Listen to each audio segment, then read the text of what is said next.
As ஒரு ஜேர்னலிஸ்டா அவங்க வந்து இருக்கும் பொழுது ஸோ இந்த மாதிரியான ஒரு கொஸ்டினை வந்து பப்ளிக்ல அவங்க கேட்கும் பொழுது அது வந்து பாடி ஷேமிங்ன்ற மாதிரி தான் ஜேர்னலிசம் எத்திக்ஸ்லேயே வந்து இருக்கு. உங்களோட வெயிட் என்னன்ற அந்த ஒரு கேள்வி வந்து ஒரு டபுள் ஸ்டாண்டர்டான ஒரு கொஸ்டின் அண்ட் செக்ஸிஸ்ட்க்கு ரிலேட்டடா வந்து இருக்கு. ஸோ அவங்களோட வெயிட் என்னன்னு ஒரு கோஆக்டர் கிட்ட கேட்கும் பொழுது அது வந்து ஒரு நல்ல ஒரு கேள்வியா ஒரு ஸ்டூபிடான கேள்வின்னு சொல்லிட்டு கௌரி கிஷன் அவர்கள் வந்து சொல்லியிருக்காங்க அந்த மீட்ல.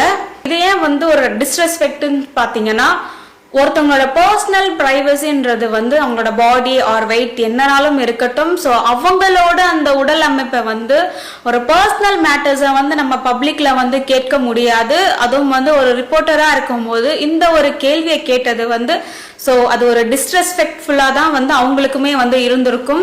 இந்த ஒரு கேள்வி வந்து ஜேர்னலிசம்க்கு ரிலேட்டடாவே வந்து இல்லை, அந்த எத்திக்ஸே வந்து ஃபாலோ பண்ணலன்னு சொல்லிட்டு அவங்க சொல்லியிருக்காங்க. அது மட்டும் இல்லாம நீங்க பண்றது வந்து ஜேர்னலிசமா, இது வந்து உங்களோட ப்ரொஃபஷனலுக்கே வந்து ஒரு நல்ல ஒரு செயல் கிடையாதுன்ற மாதிரியும் அவங்க சொல்லியிருந்தாங்க.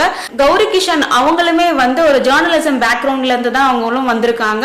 ஸோ இந்த ஒரு கேள்வி கேட்டது வந்து பாடி ஷேமிங் அண்ட் அவங்களோட பர்சனல் பிரைவசி அண்ட் அவங்கள டிஸ்ரெஸ்பெக்ட் பண்றதா இருக்கட்டும், இந்த மாதிரியான ஒரு டபுள் ஸ்டாண்டர்டான ஒரு செக்ஸிஸ்ட் ரிலேட்டடான ஒரு கேள்வியா இருக்கட்டும். ஸோ இது எல்லாமே வந்து அந்த ஒரு கேள்வியில வந்து இருக்கு.